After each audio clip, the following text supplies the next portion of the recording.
Господине Каратински, во која својство и зашто бевте повикани во Комитетското за криминални работи? Кој ви информира дека сум бил таму? Не, ја заташувам сега. Службени обврски имав тука. Право ние на информирање да не Добро. Службени обврски имав во оваа зграда. Во врска со што? Не можам да ви кажам сега. Дали станува збор за додолувањето на надоместоци од 35%? Не можам да кажам сега. Кажете ми, имаше информација доставена, односно барање до антикорупцијската комисија во смисла на одложување на разгледување на иницијативите за несовесно и нестручно вршење на судиската функција. Дали добивте повратен одговор од антикорупцијската комисија која ќе продолжат со работа комисиите? Значи ставот на новата антикорупцијска комисија е дека не даваат мислења тие, туку треба да се почитуваат законските одредби кои што се.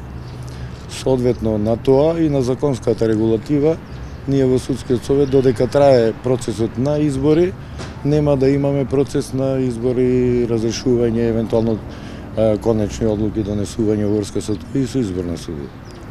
Дали вие ги подпишавте надоместоците од 35% за 2 месеци изминатата година што беа доделени на членовите на Судскиот совет?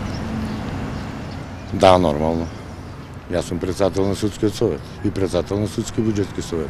Одлуката за надоместоците за тие 3 месеци, одлуката дека се обезбедени средства и решенијата за исплата на додатоци на плата ги подпишав јас.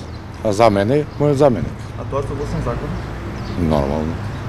Дали и зошто беше, односно не беше поканата министерката за правда на седницата на која што се одлучуваше за тие додатоци? Министерката за правда е секогаш поканета, сите министри биле уредно секогаш поканувани и војнина ќе бидат, а во последниот период и со телефонски јавувања и пораки е поканувана лично од моја страна. И на таа седница? Меѓутоа на ниту една седница, а на Судски совет од кога сум јас член на Судски совет, само еден министер додека беше Ана Нешари на една седница дојде, јас не бев председател тогаш, ниту еден министер од тоаш не дошол на седница на Судски совет, а ниту еден министер ниту еднаш не дошол на седница на Судски буџетски совет, јас од кога сум председател на Судски буџетски совет.